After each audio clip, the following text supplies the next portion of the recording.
Shalom, Kal Halal, Yahweh Ba'ashim Yahweh Shai, Bahashim Rakakwadash, double honors to the elder apostles and elder bishops of GMS, including the elders that came before them that taught us his truth. Shalom and salutations to all the brothers out pushing the word and truth and in sincerity, the hopeful elect tabernacle of David. To the Aqua that are listening, learning, being a pillar of rest, the 144,000, the one-third, the hopeful elect of Israel. I'm the brother Yahshua. I'm back with the World War III Daily Update. Shalom and salutations to you all. All right, so start right here. 2nd Ezra 15 and 28. Behold, a horrible vision, and the appearance thereof from the east, where the nations, plural, of the dragons of Arabia, the Arabs, the sons of Ishmael, right, shall come out with many chariots. So when it says the nations, Yemen, Lebanon, Egypt, Saudi Arabia, Jordan, and on and on and on and on and on and on, right? Shall come out with many chariots, and the multitude of them shall be carried as the wind upon the earth, that all they which hear them may fear and tremble. And now we go to Iran.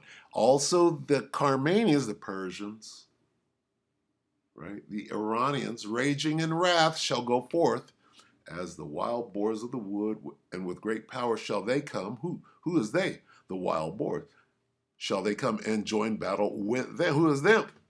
The dragons. So the wild boars, who are the Iranians, are joining forces with the dragons, who are the sons of Ishmael, right? Now who's going to win? And then shall the dragons have the upper hand, coming against the Assyrians. Salaki, I didn't read all of this. Let me read it again. 2nd Ezra 15 and 30. Also the Carmanians, raging in wrath, shall go forth as the wild boars of the wood, and with great power shall they come and join battle with them, and shall waste a portion of the land of Babylon, the Assyrians, okay, which is America. All right? So the Americans are involved in. And this guy, Kyle, which I like, right? What's his name? Kyle Kulinski? Polish to me, but this might be a Jake anyway. Secular Talk is the name of the channel. 15 minutes ago, he speaks of Israelis' secret plan for war with Hezbollah. I like this guy. I like the way he moves. I like what he says. Sometimes he ain't completely right, but most of the time he's what do you call it? Contemporarily on point. So take it away, and we're going to let Kyle here, Kulinski, give the World War III daily update. Take it away, Kyle. So since the beginning of the Israeli onslaught on Gaza, there's also been some tit-for-tat fighting between Hezbollah in Lebanon and the IDF, namely like right by their border and, a certain number of miles in that zone, okay? So we already know who's going to win, because then shall the dragons have the upper hand. He's going to describe the whole, what we just read, and the players. He's going to say the Arabs, which is Hezbollah, and Gaza, the Palestinians, right? He's gonna name everybody off, right? Only thing we didn't do was get the least of the flock, and Lord willing, that'll be the closer. But he's gonna speak on the Assyrians, who are, or the Babylonians, who are the Americans, right? He's gonna speak on Iran, the Carmanians. He speaks on the Arabs, right? So everybody's included. I'm gonna start this again. I'm gonna let him talk. He's qualifying everything we just read out of 2nd Ezra, all right? So since the beginning of the Israeli onslaught on Gaza, there's also been some tit-for-tat fighting between Hezbollah in Lebanon and the IDF, namely like right by their border and, a certain number of miles in that zone, okay? And it's always been a bit of a concern because, as we know, Israel is desperate for war with Iran. They want the U.S. to do the dirty work for that, as we know. And of course, they view not only Hamas but also Hezbollah as proxies for Iran. And so, for a long time, it looks like Netanyahu has been itching for war with Hezbollah, but namely because he wants to rope the U.S. in to do the fighting for him. Now, by the way, I don't think he truly understands how a war with Hezbollah would go. Hezbollah sort of makes Hamas look like, Bush League, just the junior level type shit. Like Hezbollah is one of the biggest non-state military actors in the world. And they have hundreds of thousands of missiles, for example. They are way more sophisticated than Hamas is. So it's one of those things where it's like, hey man, be careful what you wish for. If you really want war with Hezbollah, it's not going to be, it's kind of as dumb as when Netanyahu was prodding the U.S. to go to war in Iraq, and he said, hey, this is going to lead to a flourish of democracy in the Middle East. That was wrong on every level. But now, guys, we're beginning to see the war propaganda start to come out on this particular issue. So in the Telegraph the other day, look at what they posted.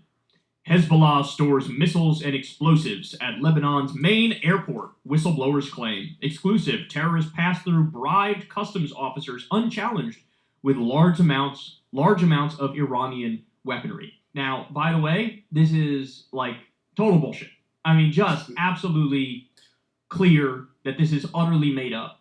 And it's an attempt to give Israel an excuse to attack the airport, civilian infrastructure of the airport, and then have them turn around and go, whoa, that wasn't actually civilian infrastructure. No, they were getting all their weapons from Iran. It was coming through their airport. That's why we had to do it. This is actually, Israel did the same thing in 2006 when they were bombing Lebanon then. We also had this happen.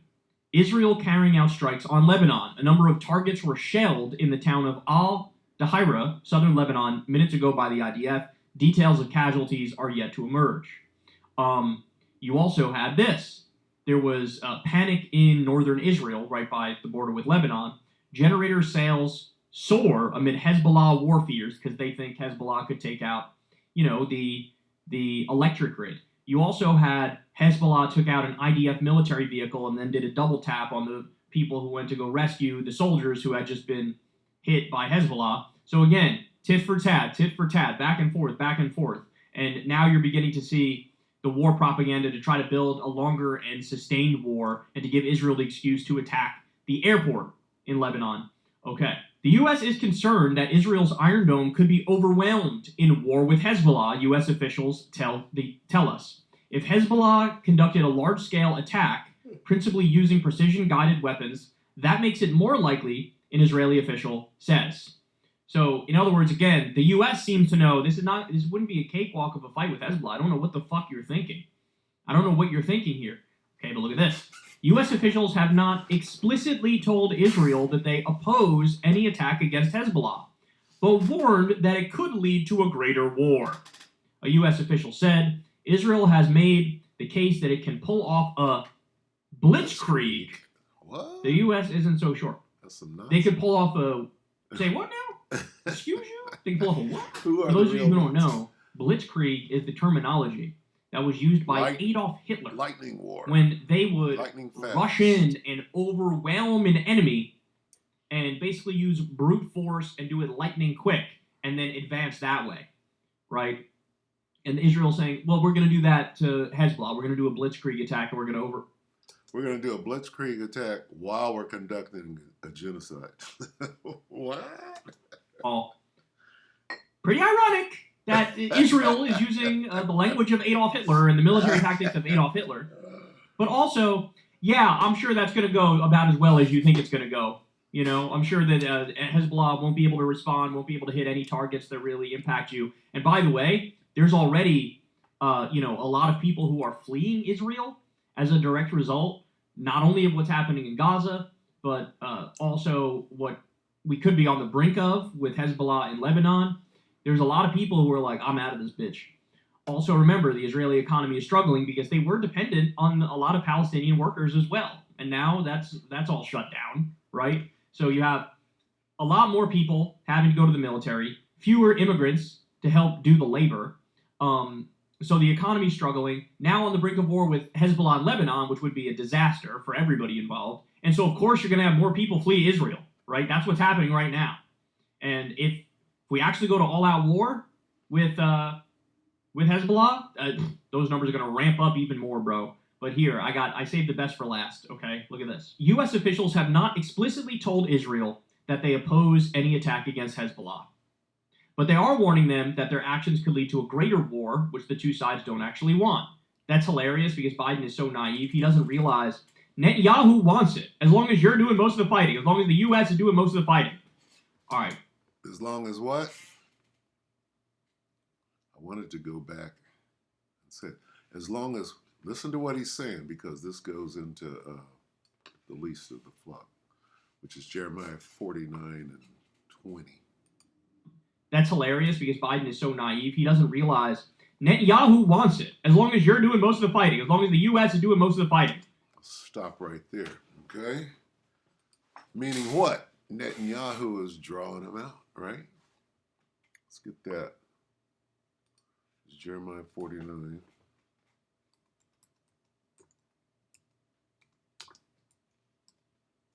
Jeremiah 49:20. Let's get it in the KJV.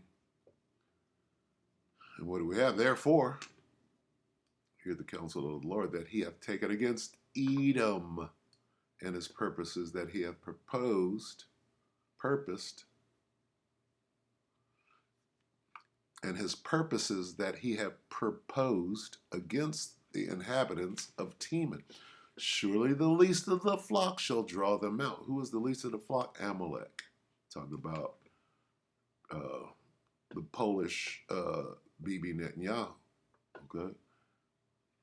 Surely he shall make their habitations desolate with them. Okay, so that's what we're looking at. All right. And Kyle is good. Secular Talk. Check that out. He's pretty entertaining. So with that, we hope that the elect are edified. We'll see you tomorrow. Shalom.